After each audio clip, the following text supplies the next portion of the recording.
You know, spending a lot of time in places like TikTok and YouTube and Instagram, you see a lot of people work with wagyu and Kobe beef a lot. And if that stuff is available to you to the point where you can make like a wagyu steak tanghulu, get it work. More power to you. The fact of the matter is most of us don't have access to hundreds of dollars to throw at one steak. And I don't see a lot of people talk about how it is possible to, in my opinion, make a cheaper cut of beef just as enjoyable as a steak that will set you back a couple $100s. Some might call me crazy, but my preferred cut of choice is the humble chuck roast, which around here is $5 a pound at Costco and $6 a pound just about everywhere else. That is enough steak to feed easily a family of 4 or 5. No sides, just steak. In this video, I'm going to cook it using a method known as sous vide, a method that oftentimes does come with a little bit of investment on equipment, and I'll give you a better cost rundown of how much that investment would be in a later part of this video, but for now I'm just going to talk about why I love preparing chuck steak. Now, I have a bias towards more simple and less pretentious ingredients. I'm more interested in making something that is cheap and accessible taste like $1 million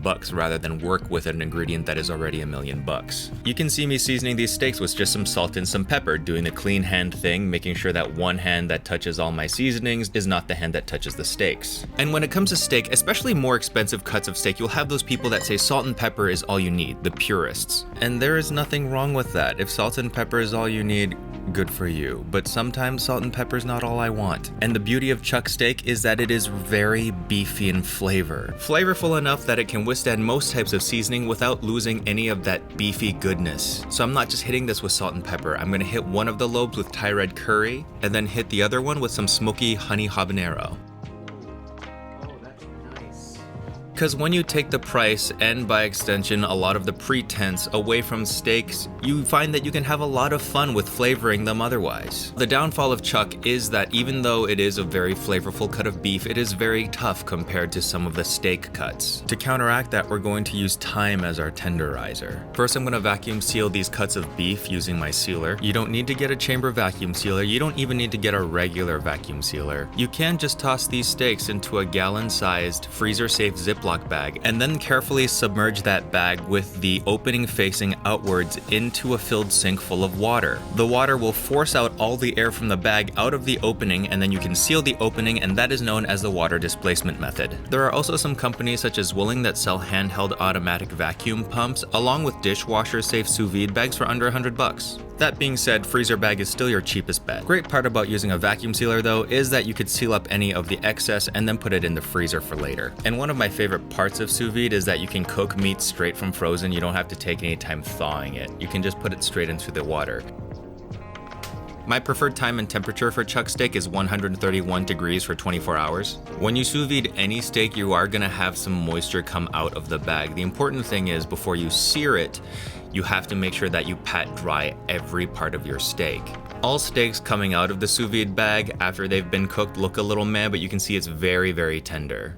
Now, what would happen if you didn't pat dry your steak? Well, that moisture would form a barrier against the heat of the pan, so the water on the steak will have to cook first, which only gets so hot, which means that you actually end up steaming the surface of your steak instead of searing it. If you like your steaks medium well or well done, this is not as much of an issue, but the whole point is the entire steak is already cooked, so what we want to do is just char it at this point and making sure to do it as quickly as possible. Pan frying a steak on a stainless steel pan is not as scary as it looks. Just add a tiny little bit of oil to a hot pan, and once it has little shimmery effect, a little bit of wisps of white smoke, you can just set your steak right on the pan. 60 seconds on either side. Remember, the steak is already fully cooked, so we're not trying to cook it all the way through. We're just trying to get a sear. Now, the beauty of a stainless steel pan actually comes from the fact that it is kind of grippy, because when you cook a steak on a stainless steel pan, it will actually let go when it's done.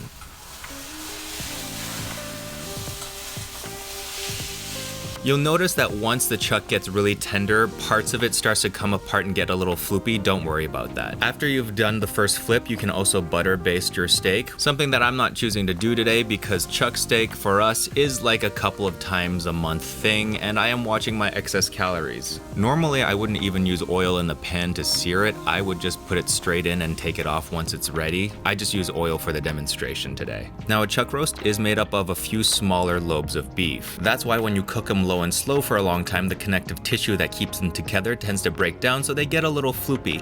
That also makes finding the grain of all the lobes to cut against a little bit of a challenge, but once you get used to it, it's not that big of a deal. Also, the steak is so tender that not cutting exactly against the grain is not going to be that big of an issue. It's always going to be delicious, and it's super forgiving at this point. And now when presenting a cooked chuck steak, the best way to do so, in my opinion, is to do it pre-sliced this way. It makes sharing with people a whole lot easier, plus you can put the extras away in the fridge right away. This is a lot of beef that you're dealing with, so generally there's oftentimes a lot left over. Now for a chuck roast, the sous vide temperature range, depending on how well you like it, is between 130 and 148 degrees. And then the time to cook ranges between 18 to 48 hours. I like 24 hours because it still has a bit of that beefy, steaky bite to it by that time. I don't want it to be too tender. I'm going to give the steak a little hit of flaky salt over here, and I saw in the comments in another video that I did that people were calling flaky salt a fad that they were getting sick of, which to me is like kind of calling a screwdriver a fad. It's just a tool to make your experience all around better. In this case, it's adding a salty, crunchy element to a delicious tender steak. Now, if you don't have a sous vide setup, there is a technique called the reverse sear that you can do this kind of like using a meat thermometer and a really accurate oven. If you would like to see that, let me know. I'd be more than happy to show it to you.